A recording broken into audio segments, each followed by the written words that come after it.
Hi friends, ನಾನು ನಿಮ್ಮ ಪ್ರೀತಿಯ ಕಲೇಶ್.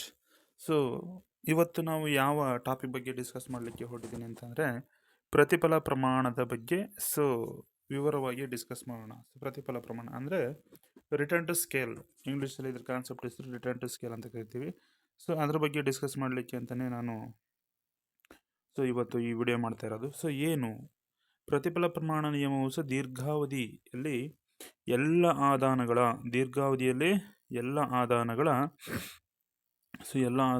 ಸಂಯೋಜನೆಯನ್ನು ಬದಲಾಯಿಸಿದಾಗ ಆದಾನಗಳು ಮತ್ತು ಉತ್ಪನ್ನಗಳ ನಡುವಿನ ಸಂಬಂಧವನ್ನು ವಿವರಿಸುತ್ತದೆ. ದೀರ್ಘಾವಧಿಯಲ್ಲಿ ಉದ್ಯಮ ಘಟಕ ಮಾರುಕಟ್ಟೆ ಬೇಡಿಕೆಗೆ ಅನುಸಾರವಾಗಿ ಉತ್ಪಾದನೆಯನ್ನು ಹೆಚ್ಚಿಸಲು ಎಲ್ಲ ಆದಾನಗಳ ಸಂಯೋಜನೆಯನ್ನು ಬದಲಿಸುವ ಅವಕಾಶ ಹೊಂದಿರುತ್ತದೆ. ಅಂದರೆ ದೀರ್ಘಾವಧಿಯಲ್ಲಿ ನಾನು ಆಲ್ರೆಡಿ ಲಾಸ್ಟ್ ವಿಡಿಯೋದಲ್ಲಿ ಹೇಳಿದ್ದೀನಿ. ದೀರ್ಘಾವಧಿ ಕಾನ್ಸೆಪ್ಟ್ ಬಗ್ಗೆ ಎಕ್ಸ್ಪ್ಲೈನ್ ಮಾಡಿದ್ದೀನಿ. ದೀರ್ಘಾವಧಿ ಅಂದರೆ ಏನು? ದೀರ್ಘಾವಧಿ ಅಂದರೆ ಲಾಂಗ್ ಟರ್ಮ್ ಇರುತ್ತೆ. ಇಲ್ಲಿ ಎಲ್ಲ ಥರದ ಉತ್ಪಾದನಾಂಗಗಳನ್ನ ಬದಲಾವಣೆ ಮಾಡಲಿಕ್ಕೆ ಅವಕಾಶ ಇರುತ್ತೆ.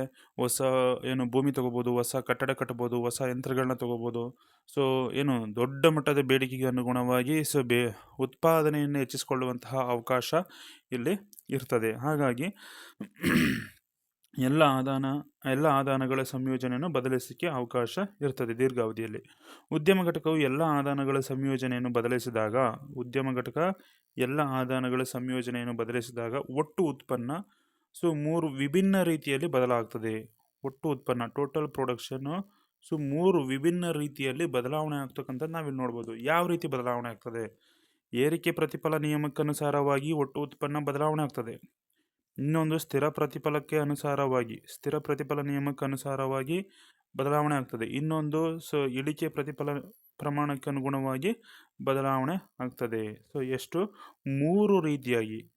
IRS increasing return to scale, constant return to scale, ಆಮೇಲೆ ಡಿಕ್ರೀಸಿಂಗ್ ರಿಟರ್ನ್ ಟು ಸ್ಕೇಲ್. ಈ ಮೂರು ರೀತಿಯಲ್ಲಿ ಒಟ್ಟು ಉತ್ಪನ್ನದಲ್ಲಿ ಬದಲಾವಣೆ ಆಗ್ತಕ್ಕಂಥದ್ದನ್ನು ನಾವಿಲ್ಲಿ ಕಾಣ್ಬೋದಾಗಿರುತ್ತೆ.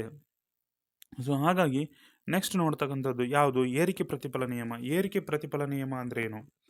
ಏರಿಕೆ ಪ್ರತಿಫಲ ನಿಯಮ ಅಂದರೆ ಇಲ್ಲಿದೆ. ಉದ್ಯಮ ಘಟಕವು ಎಲ್ಲ ಆದಾನಗಳ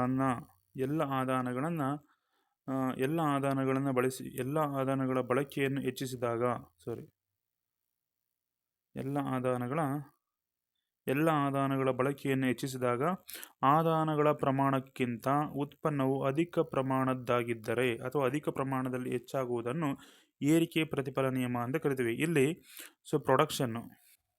ಪ್ರೊಡಕ್ಷನ್ನು ಏನಾಗಿರುತ್ತೆ? Greater than factor of production. Greater than factor of production. Factor of production ಅಂದರೆ ಉತ್ಪಾದನಾಂಗಗಳು. ಪ್ರೊಡಕ್ಷನ್ ಅಂದರೆ ಉತ್ಪನ್ನ ಎಷ್ಟು ಪ್ರಮಾಣದಲ್ಲಿ ಉತ್ಪಾದನಾಂಗಗಳನ್ನ ಹೆಚ್ಚಿಸಿರ್ತೀವೋ ಅದಕ್ಕಿಂತ ಹೆಚ್ಚಿನ ಪ್ರಮಾಣದಲ್ಲಿ ಹೆಚ್ಚಾಗುತ್ತೆ. ಯಾವುದು? ಪ್ರೊಡಕ್ಷನ್ನು. ಹಾಗಾಗಿ ಇದನ್ನು ಏರಿಕೆ ಪ್ರತಿಫಲ ನಿಯಮ ಅಂತ ಕರಿತೀವಿ. ಇಲ್ಲಿ ಒಂದು ಎಕ್ಸಾಂಪಲ್ ಇದೆ, ನಾವು ನೋಡ್ಬೋದು. ಏನು ಎಕ್ಸಾಂಪಲು? 2 ಘಟಕದಷ್ಟು ಆದಾನವನ್ನು ಬಳಕೆಯನ್ನು ಹೆಚ್ಚಿಸಿದಾಗ ಉತ್ಪನ್ನವು 2 ಘಟಕಗಳಿಗಿಂತ ಹೆಚ್ಚಾಗುತ್ತದೆ. ಅಂದರೆ ಗ್ರೇಟರ್ ದೆನ್ 2ಕ್ಕಿಂತ ಹೆಚ್ಚಾಗಿರಬೇಕು.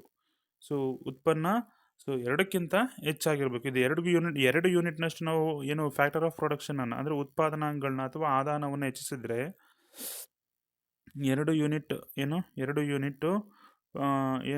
ಉತ್ಪಾದನಾಂಗಗಳನ್ನ ಹೆಚ್ಚಿಸಿದ್ರೆ ಉತ್ಪನ್ನ ಏನಾಗುತ್ತೆ? 2 ಯೂನಿಟ್ಗಿಂತ ಜಾಸ್ತಿ ಇರುತ್ತೆ. 3 ಯೂನಿಟ್ ಆಗ್ಬೋದು, ಅಥವಾ 4 ಯೂನಿಟ್ ಆಗ್ಬೋದು, ಅಥವಾ 5 ಯೂನಿಟ್ ಆಗ್ಬೋದು. ಈ ರೀತಿ ಹೆಚ್ಚಾಗ್ಬೋದು. ಅಂದರೆ 2 ಯೂನಿಟ್ಗಿಂತ ಜಾಸ್ತಿ ಹೆಚ್ಚಾಗ್ತಕ್ಕಂಥದ್ದನ್ನು ನಾವು ಏರಿಕೆ ಪ್ರತಿಫಲ ನಿಯಮ, ಇನ್ಕ್ರೀಸಿಂಗ್ ರಿಟರ್ನ್ ಟು ಸ್ಕೇಲ್ ಅಂತ ಕರಿತೀವಿ.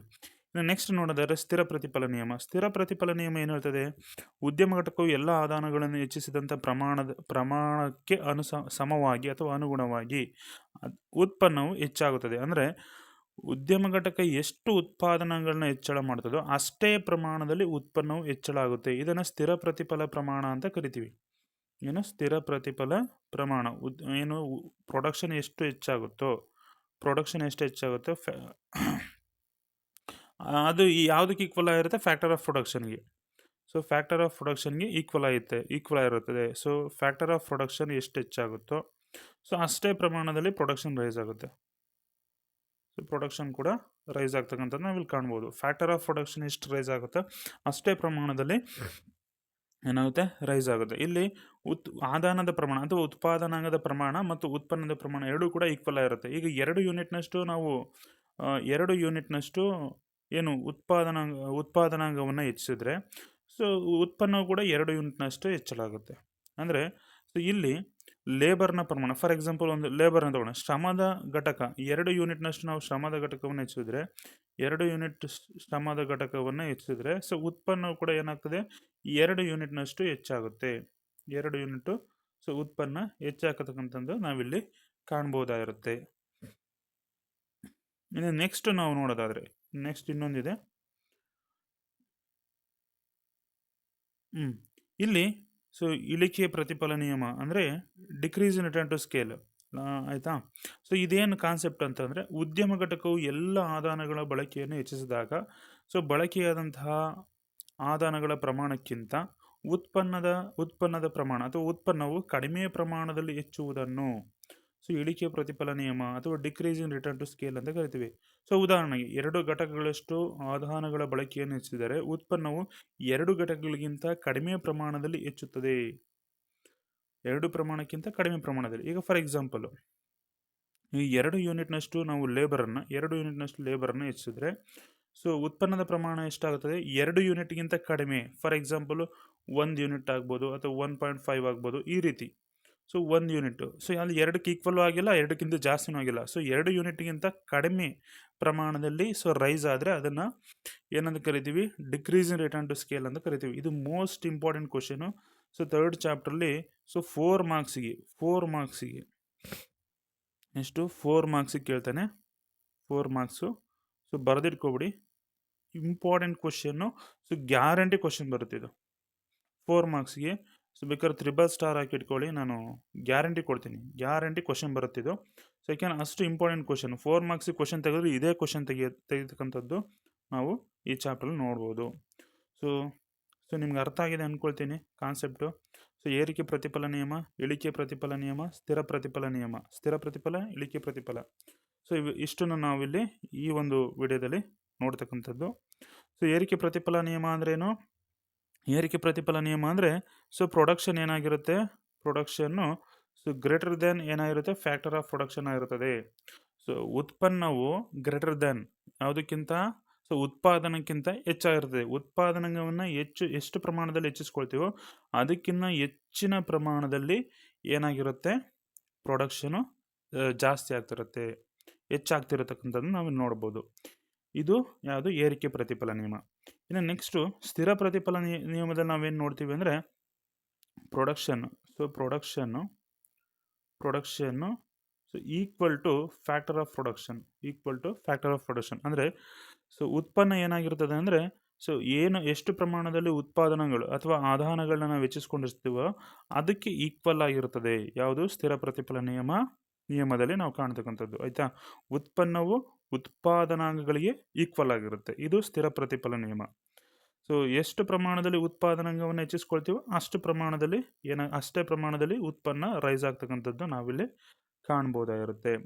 ಇನ್ನು ನೆಕ್ಸ್ಟ್ ನೋಡ್ತಕ್ಕಂಥದ್ದು ಇಳಿಕೆ ಪ್ರತಿಫಲ ನಿಯಮ. ಇಲ್ಲಿ ಇಳಿಕೆ ಪ್ರತಿಫಲ ನಿಯಮ ಏನಾಗಿರ್ತದೆ ಅಂದರೆ production less than factor of production ಆಗಿರ್ತದೆ. ಲೆಸ್ ದೆನ್ ಅಂದರೆ ಸೊ ಹೆಚ್ಚಳವಾಗ್ತಕ್ಕಂಥ ಉತ್ಪನ್ನದ ಪ್ರಮಾಣ ಸೊ ಎಷ್ಟು ಪ್ರಮಾಣದಲ್ಲಿ ಹೆಚ್ಚಿಸ್ಕೊಂಡಿರ್ತೀವಲ್ಲ ಉತ್ಪಾದನಾಂಗದ ಪ್ರಮಾಣ ಅದಕ್ಕಿಂತ ಕಡಿಮೆ ಇರ್ತದೆ. ಅಂದರೆ ಸೊ ಇಲ್ಲಿ 2 ಯೂನಿಟ್ನಷ್ಟು ನಾವು ಏನು ಫ್ಯಾಕ್ಟರ್ ಆಫ್ ಪ್ರೊಡಕ್ಷನ್ ರೈಸ್ ಮಾಡಿಕೊಂಡ್ರೆ ಸೊ ಇದು 2 ಯೂನಿಟ್ನಷ್ಟು ಆಗಲ್ಲ, 1 ಯೂನಿಟ್ನಷ್ಟು ಜಾಸ್ತಿ ಆಗ್ಬೋದು ಅಥವಾ 1.5 ಯೂನಿಟ್ನಷ್ಟು ಜಾಸ್ತಿ ಆಗ್ಬೋದು. ಸೊ ಈ ರೀತಿ ಅಂದರೆ ಎಷ್ಟು ಪ್ರಮಾಣದಲ್ಲಿ ಉತ್ಪಾದನಾಂಗವನ್ನು ಹೆಚ್ಚಿಸ್ಕೊಂಡಿರ್ತೀವೋ ಅಷ್ಟು ಪ್ರಮಾಣದಲ್ಲಿ ಸಿಗೋದಿಲ್ಲ, ಅದಕ್ಕಿಂತ ಕಡಿಮೆ ಪ್ರಮಾಣದಲ್ಲಿ ಉತ್ಪನ್ನ ರೈಸ್ ಆದರೆ ಅದನ್ನು ಇಳಿಮುಖ ಪ್ರತಿಫಲ ನಿಯಮ ಅಂತ ಕರಿತೀವಿ, ಅಂದರೆ ಡಿಕ್ರೀಸಿಂಗ್ ರಿಟರ್ನ್ ಟು ಸ್ಕೇಲ್ ಅಂತ ಕರಿತೀವಿ. ಸೊ ಈ ವಿಡಿಯೋ ಯಾರೆಲ್ಲ ನೋಡ್ತಾ ಇದ್ದೀರಾ ಎಲ್ರಿಗೂ ಥ್ಯಾಂಕ್ಸ್. ಸೊ ಧನ್ಯವಾದಗಳನ್ನ ಹೇಳ್ತಾ ನಾನು ಈ ವಿಡಿಯೋವನ್ನು ಮುಗಿಸ್ತಾ ಇದ್ದೀನಿ. ಹಾಗೆ ನಿಮ್ಮ ಫ್ರೆಂಡ್ಸು ಮತ್ತು ಯಾರು ನಿಮ್ಮ ರಿಲೇಷನ್ಸಲ್ಲಿ ಯಾರು PUC ಓದ್ತಾ ಇದ್ದರೆ ಅವರಿಗೆ ಶೇರ್ ಮಾಡಿ ಅಂತ ಹೇಳ್ತಾ so thank you so much.